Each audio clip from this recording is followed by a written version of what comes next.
That we made a mistake. The ambassador, British ambassador, you said. The American ambassador in London, and they admitted, yes, we had a woman there, but she's gone now, and so I contacted the Pentagon again, and I said, why have you been misleading me? And they said, oh, we got our prison numbers mixed up, and we didn't realise at the time. I said, okay, then, so how many women are you holding in background? And he said, oh, there was only ever one. And I said, so where was the confusion? It doesn't matter what number I gave you if you only had one woman. Of course, now I found out that there were several. I just got some information a few days ago that one of the women was a Somali woman. And where are they picking up these women from, the Somali women? Are they also in Afghanistan, or they are outside Afghanistan, in Pakistan, or even in Africa? The Americans are kidnapping people from all over the world. And they are putting them in Afghanistan jails, or they have jails in Africa as well? They have secret detention facilities around the world. That is the reality. So who in the Pentagon you were dealing with when you registered your complaint that I was dealing with Lieutenant Colonel Mark Wright, who has since disappeared. The Pentagon, by the way, don't answer my questions anymore. They ignore my emails. Even though I've been a journalist for 30 years, the Americans have also taken away my I-visa, which is a visa given to journalists. This is the land of the free, the land that stands up for freedom of speech, that allows people to stand up and burn or threaten to burn the Holy Quran. But when it comes to journalists asking questions they don't like, they take away your visa and try and silence you. The reality is that America doesn't like free speech at all, not when it interferes with their disgraceful behavior. I think they did that last year when you were trying to visit USA to raise awareness for the case of Dr. Aafia, I believe. You were trying to visit. No, they stopped my visa a few months ago. Oh, yeah. I had been visiting America and pushing out the story of Dr. Aafia and giving away thousands of copies of a documentary. Okay, so when you first got to know about Dr. Aafia's case, you started following that. Did you end up in Bagram jail, and did you end up seeing Dr. Aafia yourself, or those were just the stories and the things you were hearing from other prisoners who were getting released by American forces? Well, by the time we really raised awareness about Dr. Aafia Siddiqui, she suddenly appeared in Ghazni in Afghanistan in a disheveled state, drugged and dazed, and because of her obvious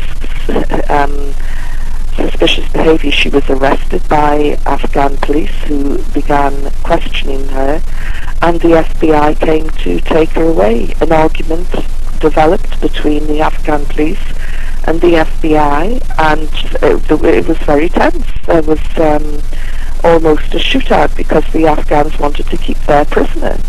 And during the confusion and the melee, some young American soldiers were in the cell where Aafia was, and she was behind a yellow curtain, and she heard all this noise, and she got up and looked behind the curtain. The American soldiers were so shocked to see that she wasn't handcuffed, that she wasn't shackled, that she wasn't hooded, like they do with their prisoners, that they panicked and just shot her at point-blank range. That is the reality of what happened.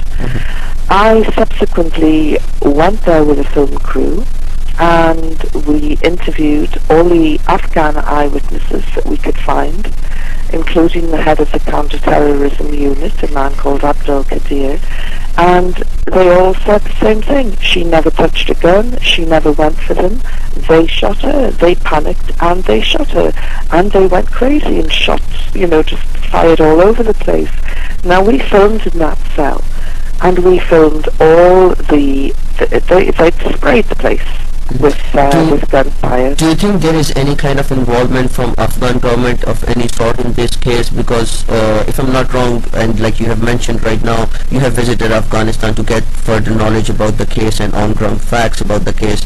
Have they been, Afghan officials or the government, been cooperative, or do you think they have been making deliberate attempts to hide facts?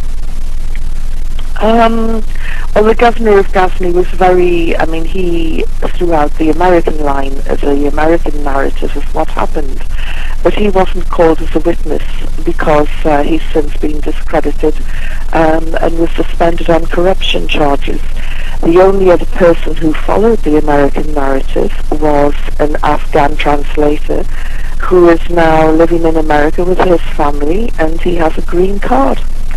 Now, you can draw your own conclusions from that, but he was the only one who followed the American narrative of what happened in the cell that day.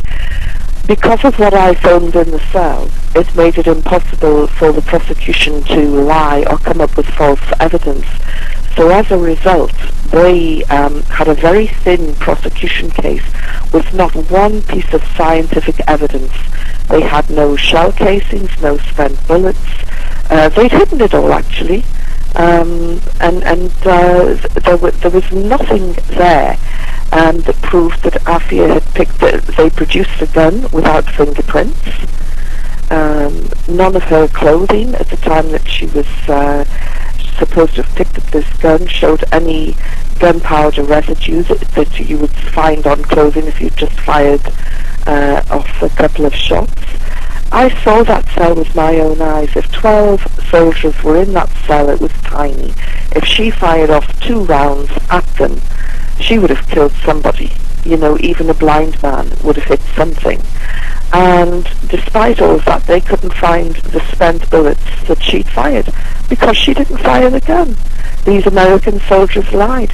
What I have done, because of course we know that American soldiers are now being investigated for killing Afghans for fun and cutting off their fingers and heads and keeping other trophies, I contacted the Pentagon again and I said, tell me, are any of these American soldiers, any of the American soldiers who gave evidence against Dr. Aafia Siddiqui? And the Pentagon has refused to answer. So now, why would they do that? Yes. So you have taken personal interest in this case, and you have a lot of on-ground facts which you have collected to date.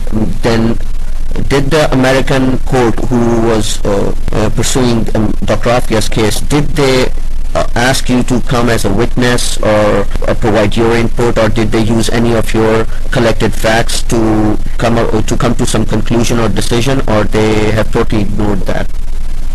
I handed over all of the footage that was shot during the trip to Ghazni. I handed that over to the defence team. I handed over the interview with Dr. Gerhard Bahir to the defence team. I made Charlie Swift, one of the lead members of the defence team, aware that Binyam Mohammed, an ex-Guantanamo, ex-Bagram detainee, was willing to give evidence by video link that he saw Dr. Aafia Siddiqui in Bagram. And unfortunately, the defence team didn't. Well, they acted on the video evidence by going out to Afghanistan. So defense team for Dr. Aafia, right? Yes. So and you think they did not do their due? And the prosecution had to run a different line because they couldn't quite. My video evidence showed that material had been removed from the cell by American investigators for the prosecution team, and none of that material appeared in court, which suggests to me